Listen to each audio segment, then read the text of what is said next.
welcome to my new video log, Deep Thoughts by Zoe Deschanel. It's gonna be a lot of fun and kinda quirky.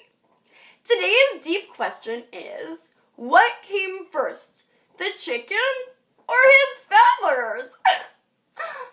I personally think the correct answer is his feathers for a lot of reasons. Number one, I think it's a lot harder to make a whole chicken instead of just a feather, so I bet God started with a feather and worked his way up. Number two, I think feathers are really light and airy and sort of like nothing, which is what the universe used to be filled with before it was filled with people and chickens. Number three, I really like feathers. Join us next week when we discuss the theory of relativity. Relatively speaking.